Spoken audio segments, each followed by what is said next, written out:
How do you trust your own path when it's unknown and uncertain? This is the path that I've been walking ever since I went through a divorce.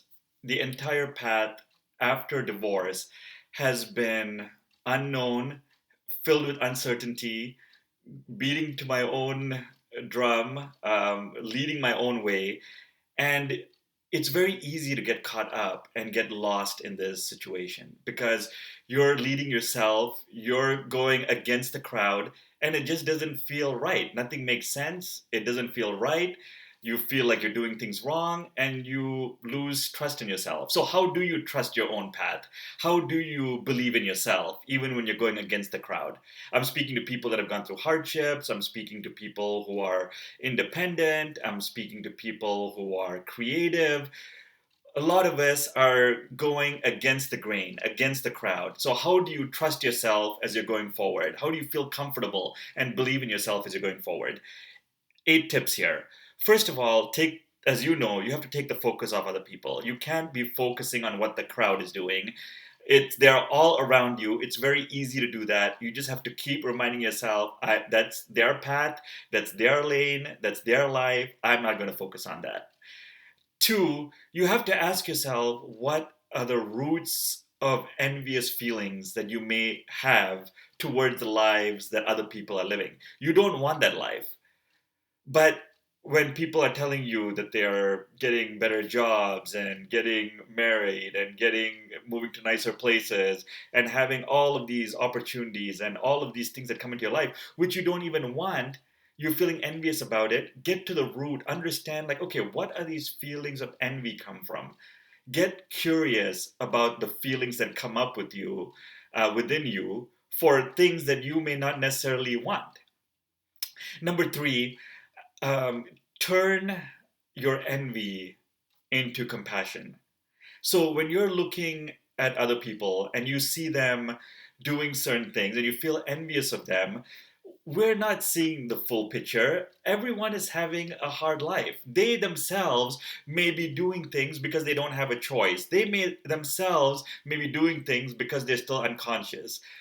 I try to look at things from their perspective, put myself in their perspective, and there are things that are going on in their lives that we could turn towards compassion. So try to see them through a light of compassion instead of envy. Number four, get ultra clear about the why in your own life. Like, why are you doing what you're doing? Why are you living the way that you are? Why is it that you want the life that you want? It's going to be very hard to focus on our own life when we don't have a super clear why. Why are we doing the things that we are? Why are we living the way that we are? And why are we pursuing the things that we are? You have to be so much clearer than the people around you, because everyone around you is just following the societal path. So they're just going to say to themselves, well, I'm doing this because everyone else is doing this. That is not going to work for us. So you need a super clear why for yourself of why you're living the life that you are living. Number five, you have to seek others who are living unconventional life and use that. We need our own support system. You need to look at people around you. You need to reach out to people around you. You need to hang out with artists. You need to hang out with people that have gone through difficult things. We can deal and live and socialize with all of the normal people around us because they have all of their support systems, they have their network, they have their television shows, they have their TV, their movies, they have their magazines. Like, the entire society is for them. So we have to come up with our own support system, right? We have to, follow people like Paulo Coelho, and we have to follow people like Stephen Pressfield, and we have to go with people that are marching to an entirely different beat. So look for a like-minded community. You need that support system. Even if you're an introverted person, even if you don't like to do things with other people, you still need other people who understand and are living a life similar to yours. Number six, more than anything else, you have to trust and honor your intuition.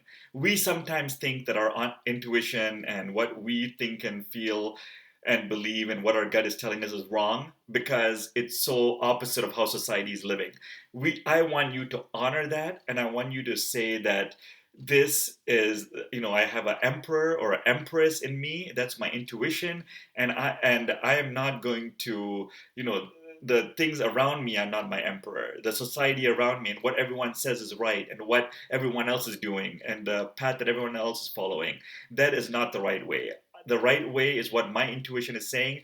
I am going to listen and I'm going to honor it and I'm going to follow what my own intuition is saying. And finally, this is one of the most important things that I can tell you to do as someone who coaches people.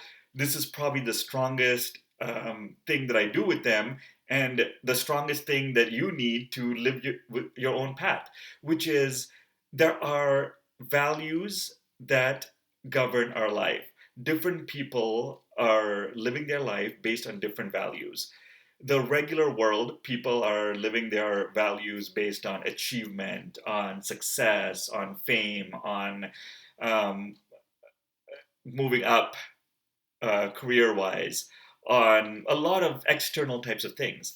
And you may be living entirely different set of values. You need to know what those values are. Is it spirituality? Is it creativity? Is it freedom? Is it happiness? Is it joy? You need to pinpoint what those values are and spend all of your time living in alignment with those values. If you value compassion and value peace and value kindness and you find yourself practicing law like I did, nothing you it's going to be very hard to trust yourself. It's going to be very hard to be happy. It's going to be very hard to live in alignment with who you are. So you need to find out for yourself what are the values that are governing your life and intentionally create more of your life to live in alignment with your values. What we're doing is very different from everyone else. So the guiding principle that we can use is values. And the very last thing, number 8, I just want us to do this every once in a while. I want you to remind yourself to appreciate yourself. Acknowledge yourself because no one else is doing it. See, in the rest of society, everyone is looking at each other and saying, "Oh, you're doing good. You're moving up. You're achieving this. You're buying this. You're attaining this." Okay, and the rest of us, the people like the rest of us, the people that are watching this and the people that are marching to their own beat, they're looking around and they're like, "Okay, this doesn't make any sense to me. Like, I'm not, like I'm living a totally different life." Contrary to society, and no one is giving me any credit. We just have to take a little bit of time ourselves to appreciate ourselves, acknowledge ourselves, give ourselves credit for living a courageous life. No one else is going to do it. So you have to appreciate that within yourself. These are just some of the ways that you can believe in yourself. These are some of the ways that you can follow your own path. You can keep all the noise around you far away from you, keep other people's lives further away from you. Follow your inner path, follow your inner truth. Ultimately, at the end of your life, you'll be glad that you lived it your way. You lived a life of courage, you lived a life of truth, you lived a life of purpose, you lived a life of alignment, and you lived a life of consciousness. Just keep going.